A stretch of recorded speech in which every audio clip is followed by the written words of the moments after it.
Okay. Mate, I ain't paying 20 quid to see James DeGale and Eubankjr. Where is it? February and another pay-per-view already. Yeah, I know. It's a joke. I do agree with what you're saying. I mean, look, to be honest, It's an absolute joke. It British really boxing is. has become like the American in terms of what's Yeah. going on with the pay-per-views. Honest. I mean, remember that Al Heyman initially started off with PBC for terrestrial viewers, for it to come onto British shores and then being asked for pay-per-view. Absolute joke. You know, you always get the same old the old cliche. You know, for the big fights to be made, you're gonna have to pay for it. But ultimately, at the end of the day, the British public are suckers, and including myself, I will end up paying for it. I know I will. I'll get sucked in by the hype. Listen, I agree with what you've been saying over the last few days. Mate, 18 months too late. It's 18 months too late, Lou. Yeah. It is though, isn't Yeah. it? We're in 2019. That fight was being spoken about in like early 2017. So we're going 2 years too late. Yeah. We've moved on from that now. My worry, look, stylistically, if I'm talking from a technical point of view, James DeGale is the better boxer than Chris Eubank Jr. I think everyone, even a blind man can see that. But the fact of the matter is, what my concern is in this fight is James DeGale, and it's still an injured body throughout his career. Even in the run-up on his Channel 5 days, he was forever injured, groin injuries, shoulder injuries. My worry is he fully healthy for this fight? If he's not, he's in big trouble.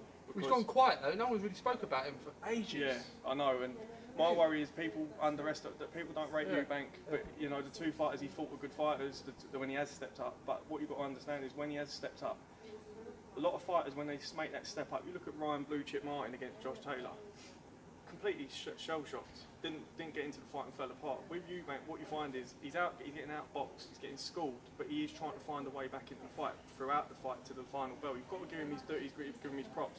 With DeGale mentally sometimes will switch off and he'll stand his ground and he'll trade. And if he trades with Eubank, I'm not come off worse. I just think the volume of Eubank, if James isn't healthy, then there's a danger that Eubank could outwork him, especially if he goes back to the ropes. So I'm a big fan of James DeGale, but he's had a lot of hard fights though, isn't he? He has, yeah. And if he keeps going back to the ropes, my worry is he's going to end up standing on the ropes and just letting him tee off. You know, remember the Truax fight? He only fought with one arm. He didn't fight much better, to be honest with you, in the rematch, but he got the job done. I don't think Truax is a world-class fighter. No. I don't think Eubank is a world-level fighter, but I think he's one of those that he's got a lot of heart, a lot of determination. I think it will be an entertaining fight, but the problem with James is, unlike Billy Joe and with George Rose, they can take themselves mentally out of the fight and box. With James, sometimes he just gets himself embroiled in fights.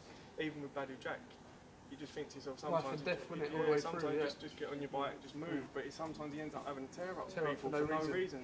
It's in him. There's something about it, and that's my concern in this fight. If he fights James, if he fights Eubank starts to stick the pressure on him. Is he going to be able to cope physically because he has stamina issues and because he has injuries? Stylistically, if you're talking about a fresh James DeGale beats Eubank. When you say fresh, how far fresh do you mean? 2013? Well, the James DeGale that beat Andre Durrell easily beats Eubank Jr. So you're going back a good few years, about 3-4 years. Well, even the James DeGale that beat Butte. Oh, he's going back a bit though. That's November 2015. For 4 years? Yeah. It's a long time. Yeah. So I think James as a fighter has always been injury prone. I've always believed in him, but I think sometimes he has been carrying a lot of injuries that a lot of people would struggle with, you know. I think Eubank's got him at the right time, I think. Could be. It's timing. But that's the thing, that's the danger, you know, a lot of times Eubank's flattered to deceive the public, even including myself. I thought, you know what, the Groves fight I thought would be a lot closer than what it was. But I think if, with James DeGale, I think he might be catching him at the right time. But if James is fully at it, and he boxes with his brain, he should be able to outbox him, as Billy Joe said the other day. Should be able to jab Eubank. Because Eubank still, to this day, does not know how to deal with jab. Doesn't know how to deal with boxers because he's flat-footed. So we'll see. But I think it'll be an entertaining fight nonetheless. I think the two styles will match up well. But I just think as a pay-per-view, on the paper. Very weak. But as you said earlier, it's the undercard. We don't know, do we? What's going to? Yeah. So what happens there? Yeah, the undercard and stuff like that. But at the same time, if ITV are coming into boxing and they've got the Yus Katsakai versus Caleb Plant fight on ITV4, if they're going to provide us with terrestrial boxing, free-to-air boxing, then I'm not going to complain about paying the tenner. Especially if you've got Joe Joyce versus Ortiz, which is being mentioned, and Sam Jones is saying it's only going to be a tenner. then you know I'm not gonna argue. We've got to support British boxing Right.